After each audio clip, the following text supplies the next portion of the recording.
Napakaganda ng aral na mapupulot natin sa buhay ni Saulo. Amen. Dapat tayo po ay ganoon. Alam niyo po ba yung tawag doon sa buhay ni Saulo? From papuntang Damasco. Yan po ay tinatawag na encounter. Encounter Jesus. Bisan kasi kapag hindi mo talaga na magaling pa mo ipandinig. Amen. Ang isang tao na walang totoong encounter sa ating Panginoong Yesus, malabo yung sumunod. Amen. Nakakuha ninyo. Bakit ang isang tao hindi umaala? Bakit ang isang tao parang nandun lang palagi, hindi siya umaangad sa spiritual? Question yun eh.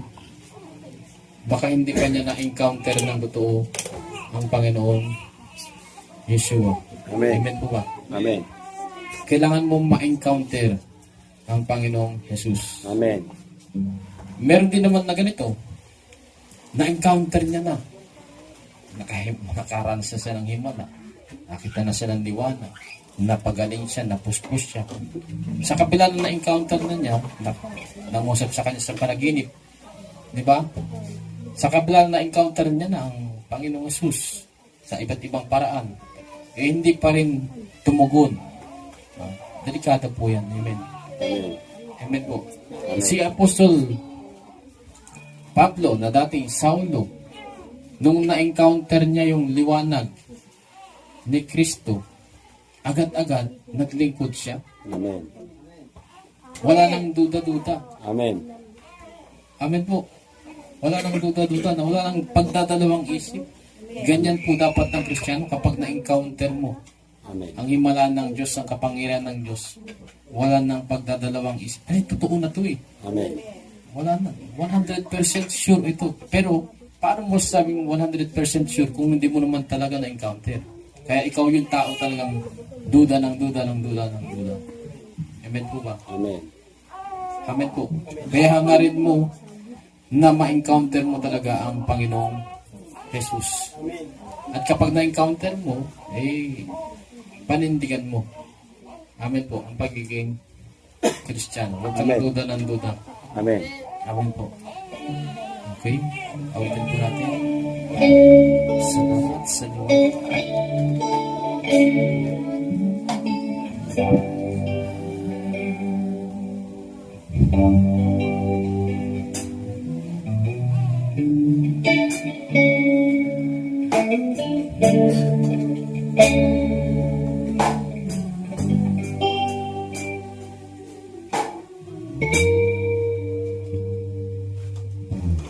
Hindi ko alam sa magsisimula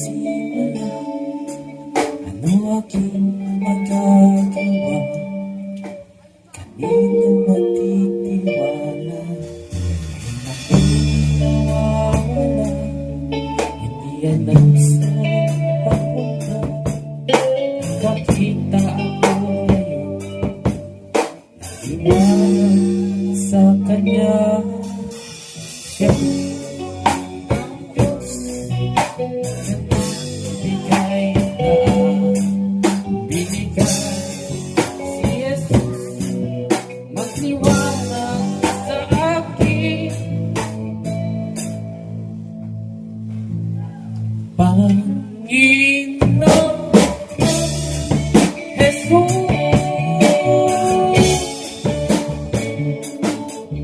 salamat sa iyo. Niligtas mo ako. Ngayon ako'y nalilito, umaawit sa iyo ng may buong puso. Salamat sa iyo.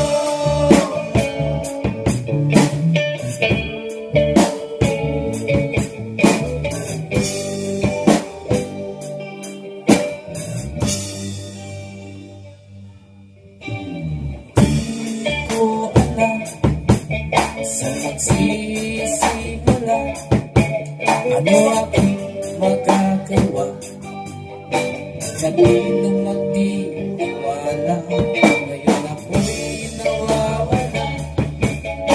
Hanggang saan papunta, nakakita ako nagtiwala sa Kanya.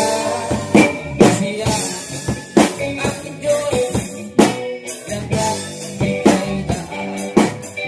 Binigay si Jesus, matiwala sa akin. Panginoon Jesus,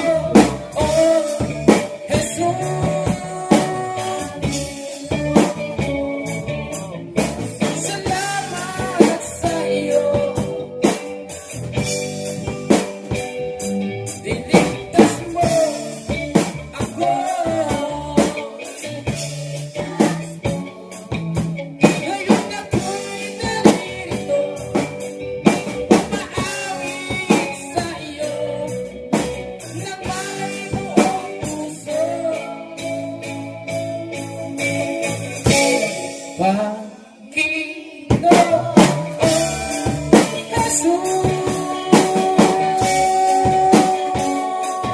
Jesus, salamat sa iyo.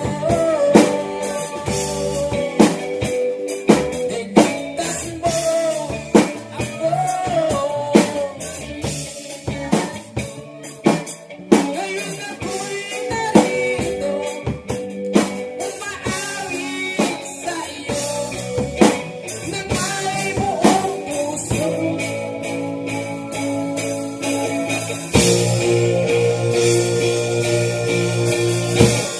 Panginoon Jesus,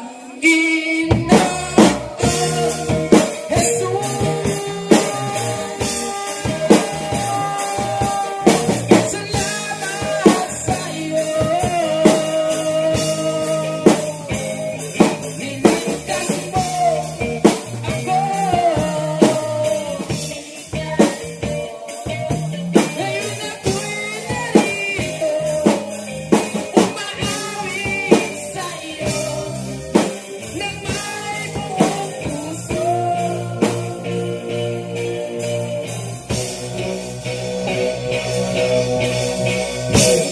Panginoon Jesus,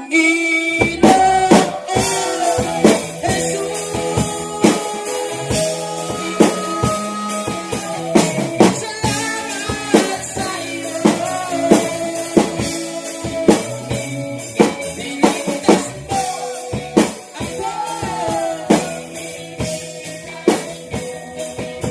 Ngayon ako'y narito, umaawit sa iyo na may buong puso. Yes, Lord. Salamat sa iyo.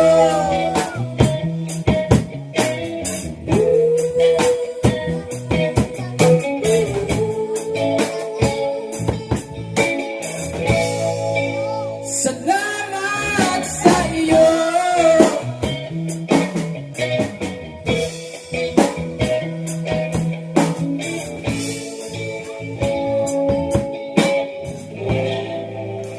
Salamat sa iyo.